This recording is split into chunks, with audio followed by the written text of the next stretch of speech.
Nathan could tell us how that's set up. Yeah, so I think a lot of it's gonna depend on, our contract with them that we create, and it hasn't been created yet. And, what kind of reporting requirements and stuff we put in there. Well, it is public tax dollars, correct? Right. Okay, so I think it has to be reported to us when they use it, whether it's $5, $50, 500, or 50,000. We need to be aware where they use this money. And Don't they get an audit? Don't they have an audit done also that would show all that stuff? It probably would, Jason, but it's not public. yeah, I mean, it would be available to the public, but I'd like to know when they use the money, where it went. Well, I think sure. there are two elected council members at present, mayor's there, the city administrator's there, and for this agreement to include accountability that we keep the rest of the council informed would be a reasonable feature to have in that thing.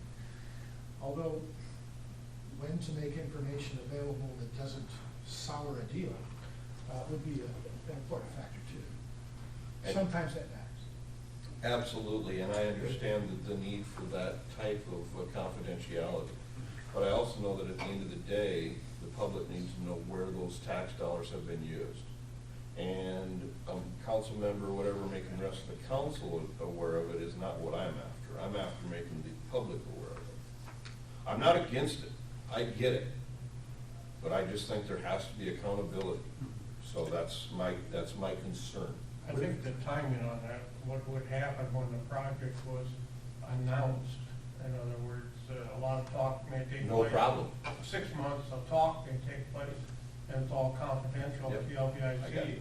But somebody will come in and get the mayor and 2 council people and the city administrator at those meetings, and we'll know what's appropriate to bring back, and if there's anything that doesn't sound right or doesn't play right, you're gonna hear about it, and I'm sure we're gonna vote on it that way. It's important to make sure that it gets closed. Yeah. That makes Yeah, sense. yeah. It's still just a budget right now. Right. Which we don't have the contract on.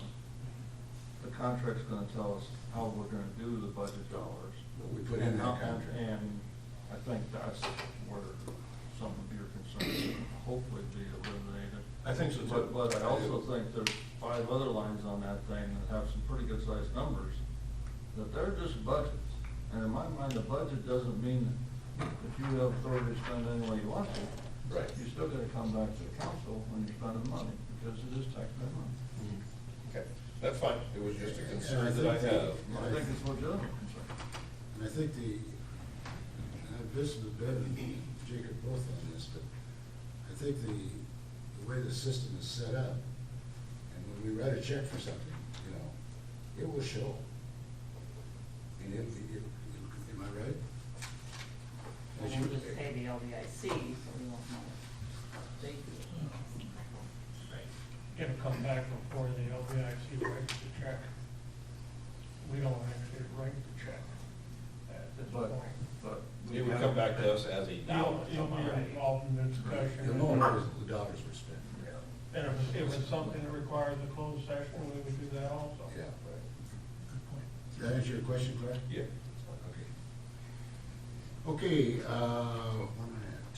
Budgets. Anything else on the budgets? make a motion to accept the proposed 2020-2021 annual budget of mill levy of $11.90, establishing St. Patty's Day, March 17, 2020 at 12 o'clock as the date and time for public hearing regarding the adoption of the fiscal year 2020-2021 budget. Is there a second? So moved. Motion made and second to accept the proposed 2021 budget, annual budget, at a mill levy of $11.90 and establishing St. Patty's Day, March 17, 2020, at 12 p.m. as the date and time for public hearing regarding the adoption of the fiscal year 2020-21 budget. All those in favor say aye. Aye. Opposed? Motion carried.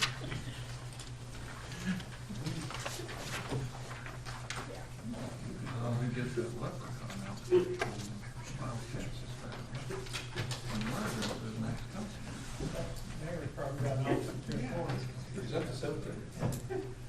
St. Well, we Patty's. can dress that one Yeah, up. we could dress that one up. We'd have people turn this on and they go, Bring- whoa, we what can bring happened? some Jameson along. I'm giving this one up. Tell you what I've done is extraordinary for this number one. Bunny. Oh, that was way above. I have to agree, that was top. And the other one was riding an elephant. There's a circus Down down at the there. circus, I Promoting forgot town. about that, I forgot about that. So on the St. Patty's, just let me hand. All right. Discussion. Mike? I have nothing. Nothing? Clark? No preference. I'm good. Nothing, let's have a report. Okay. moving on to reports. Unless Jason wants to talk. Jason, do you have anything that you want to contribute? Jason's been a little ill here in the last couple of days, so that's the reason he's on the phone. No, I apologize for not being there. I was gone, unfortunately, I was gone 4 days last week on vacation. Was back one day and then immediately got the flu, so, I should be back tomorrow. Okay. So I apologize for not being there. That explains why my council packet didn't get delivered like it was supposed Okay, I think I have something. Yeah, great. I just thought I'd share with the rest of the council that the Lamar's Area Betterment Foundation met last Friday, and it had its annual business meeting. The election of officers was held, and my term as president of that foundation was turned over to Dustin Wright, a new member of the foundation board that offered to take that up. So Dustin and I will be meeting later this afternoon and do some turnover things. But in response to some reimbursement requests the city made to the foundation, $123,000 plus dollars were approved for 3 projects. Some work done on the dog park and 2 others that I don't remember right now, but that process of restoring some of the city's expense for community betterment things continues and is going smoothly. There's also a discussion about a new request that the city made of the Betterment Foundation to assist with the Cleveland Park project, which is, I think, going to be a significant and meaningful contribution for that project. That wasn't part of the original CDP, but because of other funding sources that have come up for things like the Community Wellness Center, some of that donated money for community betterment was freed up for something like Cleveland Park, which is wonderful. So there'll be more news about that and more detail coming up about that, I'm sure. And maybe Jason wants to embellish now or maybe later, but I thought that was good, welcome news, and kudos to Dustin Wright for taking on the role of leading the foundation. I'm glad you brought that up, Mike, because it's really a step in the right direction. It allows us to put another piece of quality of life in our program here in the city of Lamar's. And Mike, I know you're going off as president, and Still be on that. you'll still be a member, but I want to thank you as president of being very instrumental in those programs together. You've done a good job. A lot of us here raised $1 or $2 for that end, Yeah. and not the least of which was our senior member of the council. Any further comment, Jason, on Mike's comments here? I only heard about probably a quarter of them, so I heard Cleveland. I know it was talked about the Betterment Foundation. So I don't know if he mentioned what was decided on Friday or what the board approved. I don't know if that was, Just vaguely, no, okay. more to come. Yeah, so, I mean, just to follow up on that, the Cleveland Park project is moving along kind of behind the scenes. And so there will be more to come on that. We'll probably get together with our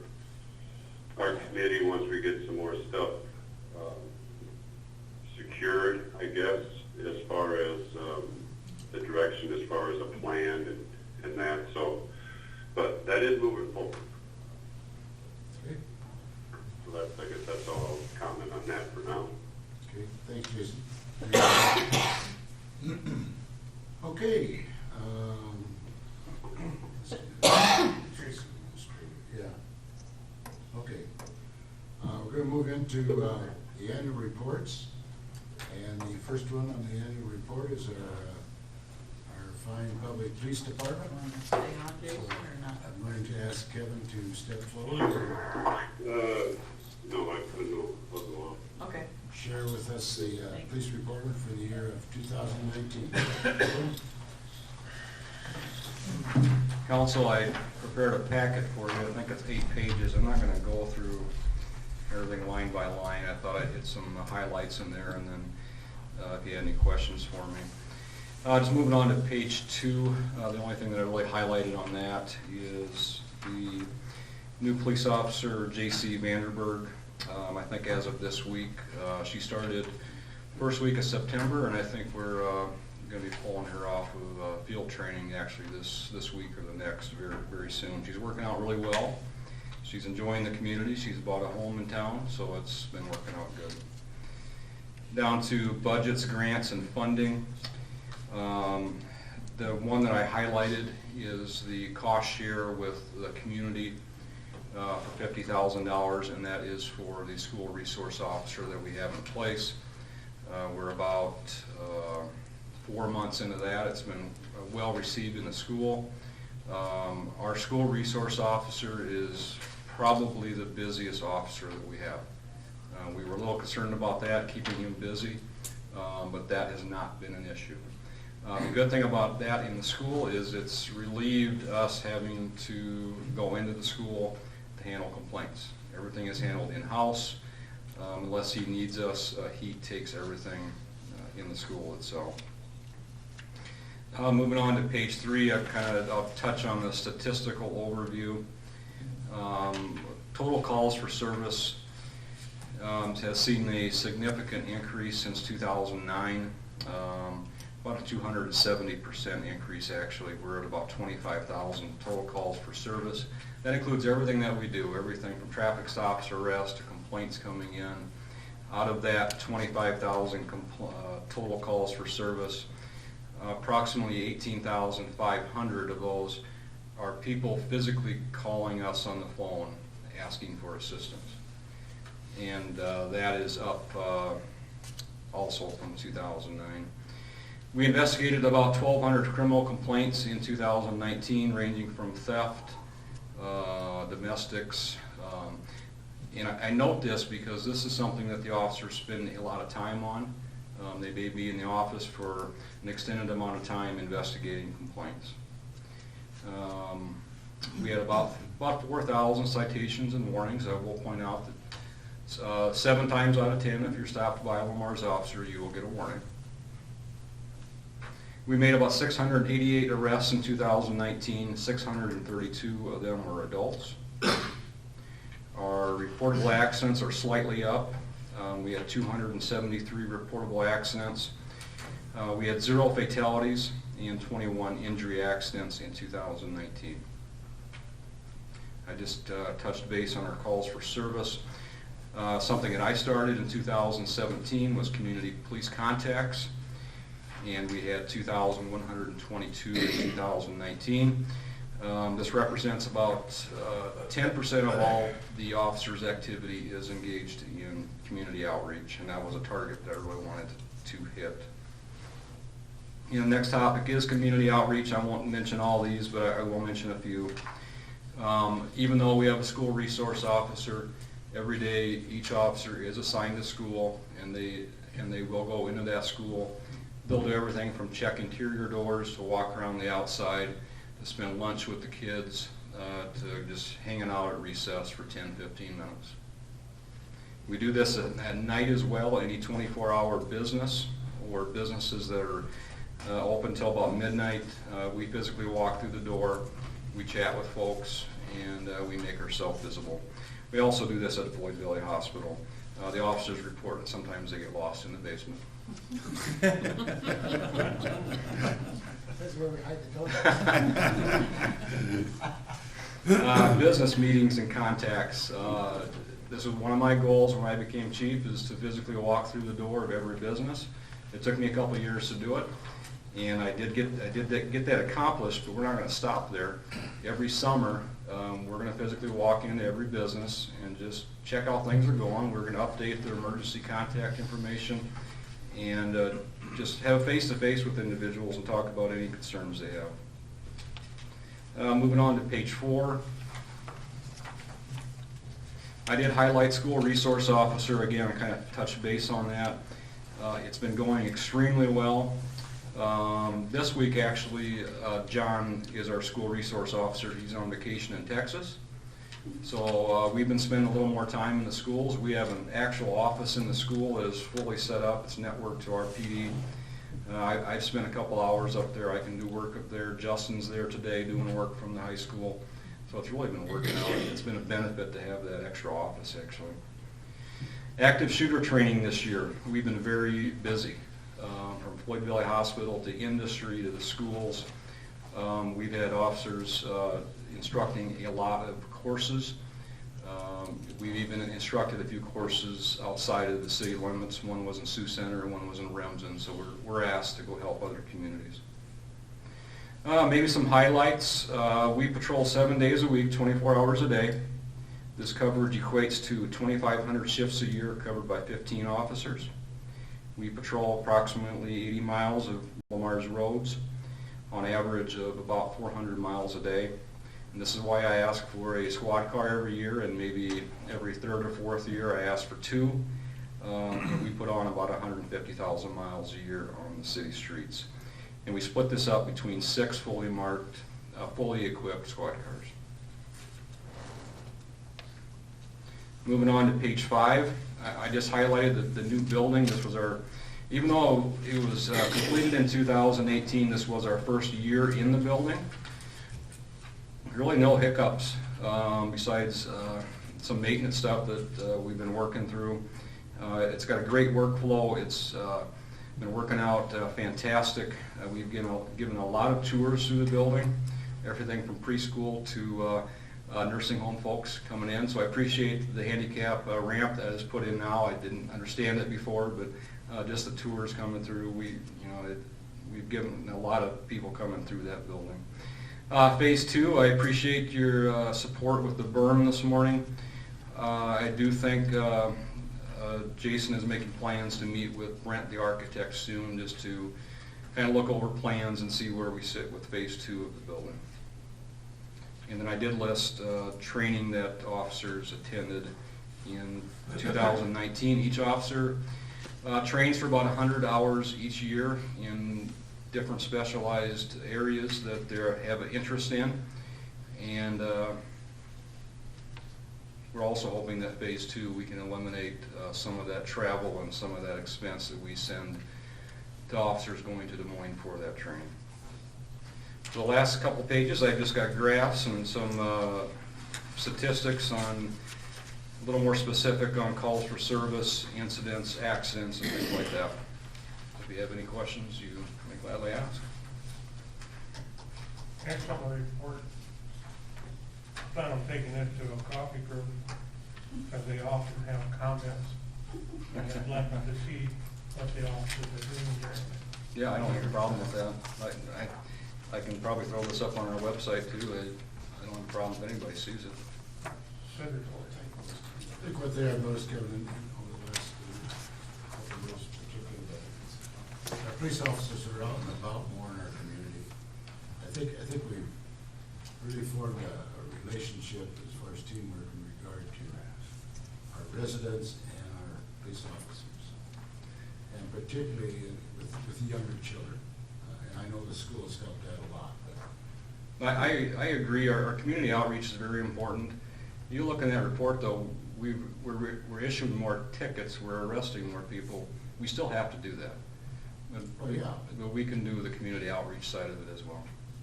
the reason is there's a reason for being arrested, right? Correct. But I can't help but believe it helps. I believe it does as well. Keep up the good work. Okay, Any thank other you. questions for Kevin? Hearing none, thanks a lot, Kevin. Thank you. You and your staff and your keep up the good work. Next on the line is the annual report from the wastewater. Ron, your turn. Good to see you up and around. Yeah, I walked pretty good right on. Good afternoon, everybody. I'll go through this kind of like Kevin did. We're not gonna totally explain everything. I'll just hit the high things. Our flow is up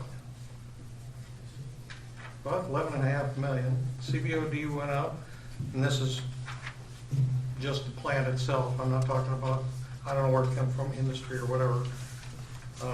TSS, that was down just a little bit, not much. Tell them what the CBOD is or not. It's underneath there. CBOD is carbonaceous biochemical oxygen demand. Okay. We'll put a sample in distilled water and however much oxygen you use is over 5 days, tells you how many pounds you have. TSS just gets run through a filter, has total suspended solids. We put it onto a filter, we put it in an oven, cook it till we only, and then we put it in a desiccator and measure the weight before and after to see how much. That's not the same oven you use for pizza out there. No, I wish I had a pizza oven. Can I put that through on the budget? Do a request. Special request. Okay, the breakdown of the flow, 61% is citizens and small businesses of Mars. Wells Enterprises is 29, and Dean Foods is 10. Our biosolids, or sludge. On that flow chart, Yes, North Ice Cream Plant is considered citizens, correct? no, How do you, they have flow meters. they have flow meters on the North Ice Cream?